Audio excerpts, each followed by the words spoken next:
Bonjour à tous, bienvenue dans cette nouvelle capsule vidéo. Aujourd'hui, je réponds à plusieurs questions que j'ai reçues par courriel par rapport aux deux dernières vidéos que j'ai fait de questions-réponses. En fait, tout ce qui a trait aux cartes mémoire.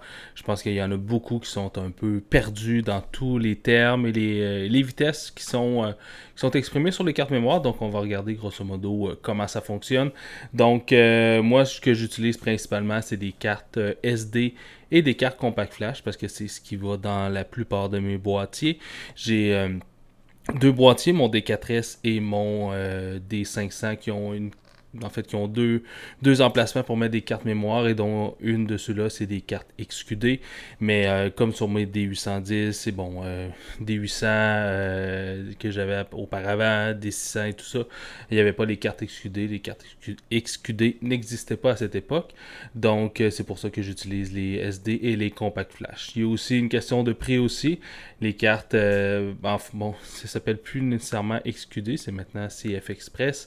Mais donc, c'est beaucoup plus dispendieux que les cartes SD, les cartes Compact Flash. Donc, ce que j'ai des petits espèces de petits holders comme ça ici pour mettre mes cartes donc à l'intérieur. Donc, tout simplement ici, j'ai toutes mes cartes qui sont là. Ça permet, donc, c'est un case qui est waterproof. Donc, à ce moment-là, on est sûr de ne pas perdre nos données. Et donc, j'en ai un pour les cartes SD et les cartes Compact Flash. Donc, il y a beaucoup de termes qu'on va retrouver sur les cartes. Bon, il y a différentes qualités également de cartes mémoire. Si j'avais un seul conseil à vous dire, c'est de ne pas lésiner sur la qualité des cartes mémoire que vous allez utiliser. D'avoir une carte mémoire qui est cheap, ça augmente beaucoup donc vos chances que la carte mémoire fasse défaut et donc par le fait même vous allez perdre toutes vos photos. Donc ça vaut la peine de mettre quelques dollars de plus pour être sûr que vos photos soient en sécurité. Donc on va aller voir sur internet les spécificités de ces cartes mémoire là et vous allez également voir les prix. Donc vous allez comprendre un peu pourquoi les cartes SD ça vaut pas mal moins cher que les CF Express. Donc on va aller voir dans l'ordinateur sans plus tarder.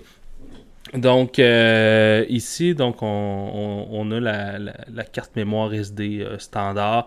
Donc j'ai essayé de prendre des cartes mémoire, bon, ils ont toutes la même taille et donc grosso modo, bon, ils ont un peu la même rapidité, bon, pour la SD et la Compact Flash. Mais à ce moment-là, vous allez voir que la CF Express, c'est une autre chose. Donc, on va juste faire un petit résumé de ce qui se trouve sur notre carte mémoire. Donc ici, moi, ça, c'est la marque que j'utilise principalement, la SanDisk Extreme Pro. Je suis pas vendu SanDisk pour...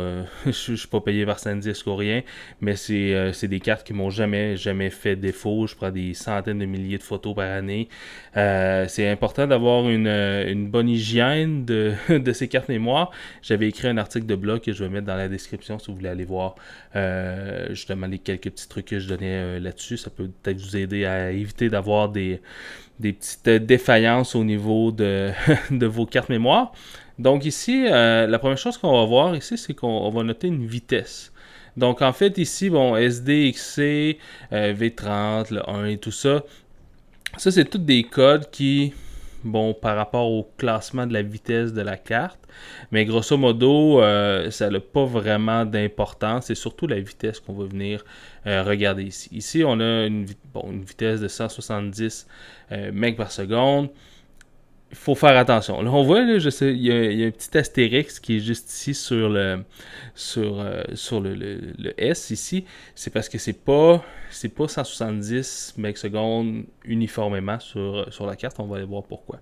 Donc ça, c'est d'abord la vitesse. Ensuite ici, le 128 GB, donc ça, c'est la taille de la carte. Donc à ce moment-là, plus la carte va avoir une capacité d'enregistrement qui va être élevée, plus la carte va être chère, bien évidemment. Donc, on voit ici la carte SanDisk, donc est à 32 US, et en spécial, normalement, est à 40 $ US. Donc, c'est des cartes qui sont peu chères. Donc, c'est des cartes qui sont assez abordables, et c'est pas des cartes qui sont nécessairement moins performantes ou moins solides, mais c'est des cartes qui restent abordables. Donc en fait, ici pour la vitesse, donc grosso modo ce qu'on regarde sur la carte, c'est surtout la vitesse et sa capacité. Et on va descendre ici et on va aller voir donc ici on a donc la vitesse de lecture maximum 170 MB/s. Donc ça veut dire que lorsque vous transférez vos photos de votre carte mémoire jusqu'à votre ordinateur, jusqu'à votre disque dur, c'est ça la vitesse en fait de lecture. Donc c'est lorsqu'on lit les images sur la carte. Donc c'est une certaine vitesse, c'est une bonne vitesse, 170 MB/s, tout dépendant de la taille des fichiers, mais c'est surtout cette vitesse-ci ici, donc la vitesse d'écriture maximale qu'il faut vraiment regarder. Donc ici, on voit ici, c'est 90 MB/s, donc c'est presque la moitié de ce qui est affiché sur la carte. Et en fait, la vitesse d'écriture de la carte mémoire, c'est ce qui va faire en sorte que, en fait, c'est lorsque l'appareil va écrire l'information, va écrire les photographies sur votre carte mémoire. Donc, si vous avez une carte qui est plus ou moins rapide, ça peut faire en sorte que votre appareil photo ait besoin de souvent arrêter de prendre des photos. Il y a le buffer, la mise en mémoire tampon aussi, mais si la carte est trop lente par rapport à ce que l'appareil est capable de prendre, il va falloir que l'appareil prenne des pauses si vous photographiez en rafale pour lui laisser le temps d'écrire sur la carte parce que la carte ne sera pas assez rapide. Donc c'est surtout cette vitesse-là. Donc qu'il faut regarder lorsqu'on achète une carte mémoire. Donc, on peut l'avoir dans les spécificités, on ne peut pas l'avoir sur la carte en elle-même. Si vous achetez en magasin, ça va toujours se retrouver souvent à l'endos ou même sur l'avant du paquet. Donc, c'est principalement les deux informations, donc la taille et la vitesse qu'il faut regarder sur une carte mémoire. Donc, ici, on a la carte SD, la carte qui est la plus populaire, je dirais, qui fait dans la grande majorité des appareils, toutes catégories confondues.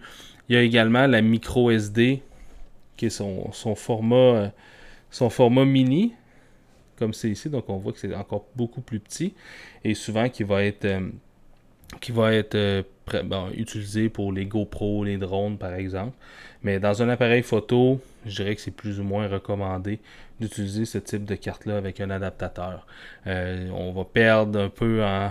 Disons que la possibilité d'erreur est plus grande, donc je dirais quand même d'utiliser une carte SD plein format d'origine. Donc ici, on a une carte SD, donc le prix original à 40 US. Ici, je vous ai sorti donc un peu le même genre. On voit ici la vitesse qui est indiquée 160, tantôt c'était 170. Donc c'est assez semblable. Donc on voit ici déjà que ici c'est une carte compact flash et ici on monte le prix à 130$. Donc les cartes compact flash, auraient tendance à être un peu plus solides également. Mais bon, quand même, on note une bonne différence de prix entre la SD et la compact flash. Et ici, en fait, on va surtout voir que sur cette carte-ci, donc la vitesse de lecture est 160 MB, mais la vitesse d'écriture est 150 MB. Donc on a 60 MB de vitesse d'écriture qui est plus rapide sur la compact flash, ce modèle-ci, par rapport à la SD. Donc à ce moment-là, c'est ce qui explique, si on veut en grande partie, la différence de prix entre les deux. Donc on a une carte qui est presque 2 fois plus rapide que notre précédente carte SD. Et donc voilà. Et ici, on passe à la CF Express. Donc ici, l'arrivée des XQD, des CFast et des CF Express, donc c'est des cartes qui sont extrêmement rapides. Donc, il n'y a plus du tout de problème au niveau de l'écriture de ces cartes-là parce que les vitesses sont vraiment rendues extrêmes. Si on regarde ici sur cette carte-là, donc on voit directement sur la carte, c'est indiqué. Donc, on voit la vitesse de lecture de 1700 MB par seconde. Donc, on est 10 fois plus rapide pour la lecture et 1200 MB par seconde pour l'écriture. Donc, on est, par rapport à la SD, par exemple, on est plus de 10 fois rapide avec cette carte-ci. Donc, on voit ici également que le prix vient en conséquence, donc 250$ US, c'est pas donné. Donc, c'est difficile d'en avoir un grand nombre. Donc, je m'imagine mal avoir un case comme ça ici avec plein de cartes CF Express. Ça serait beaucoup plus dispendieux.